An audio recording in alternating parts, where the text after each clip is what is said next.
Dora the explorer part 2. Dora వాళ్ళ daddy Dora అని ఒక క్వశ్చన్ అడుగుతారు. డోరా ఏమో ఆ ప్రశ్నకి జవాబు ఇయ్యదు. ఏదో అసలు వినబడలేదు అన్నట్టుగా ఉంటుంది. అప్పుడే ఆ కోతి క్లిక్ అని ఒక సౌండ్ చేస్తుంది. వెంటనే డోరా ఇలా యాక్టివేట్ అయ్యి జవాబు ఇస్తుంది. డాడీ చూసి ఇది షాక్ అయిపోతాడు. 2 వీక్స్ తర్వాత వాళ్ళ డాడీ డోరా మరియు ఆ కోతిని లాంగ్ డ్రైవ్ తీసుకెళ్తున్నా రండి అనేసి ఆ కోతిని తీసుకొచ్చారే ఆ ప్లేస్ కి వెళ్తారు. వెళ్లి బండి ఆపిన వెంటనే డోరా కిందికి దిగి ఎక్కడికో పరిగెత్తుంది. సడన్ గా ఒక కార్నర్ నుంచి డోరా గట్టిగా అరుస్తున్నట్టుగా సౌండ్ వినపడుతుంది. వెంటనే వాళ్ళ డాడీ వెళ్లి చూస్తే ఆ కోతి గొంతునిలా పట్టుకొని తన పైన కూర్చుంది. వాళ్ళ డాడీ ఇది చూసి షాక్ అయ్యి డోరా వైపు వెళ్తుంటే ఆ కోతి దిగి వాళ్ళ నాన్న పైకి వెళ్తుంది. వాళ్ళ డాడీ జారి కింద పడతారు. అయినా సరే వెంటనే ఆ కోతి పాపని చంపబోతున్నప్పుడు వాళ్ళ డాడీ డోరా చేయి పట్టుకొని లాగి కార్ దగ్గరికి తీసుకొస్తాడు. వెంటనే పోలీస్ కంప్లైంట్ అయితే ఇస్తారు. ఆ తర్వాత తెలిసింది ఏంటంటే ఒక యూనివర్సిటీలో ఈ కోతితో ఎక్స్పెరిమెంట్ చేస్తున్నారు. మన హ్యూమన్ బ్రెయిన్ ని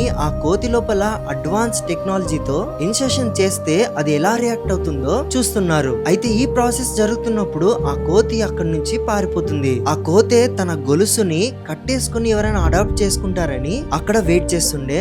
అప్పుడే డోరా ఆ కోతిని చూసింది. అలా వాళ్ళు వాళ్ళ ఇంటికి తెచ్చుకున్నారు. చాలా తెలివైన కోతి అది.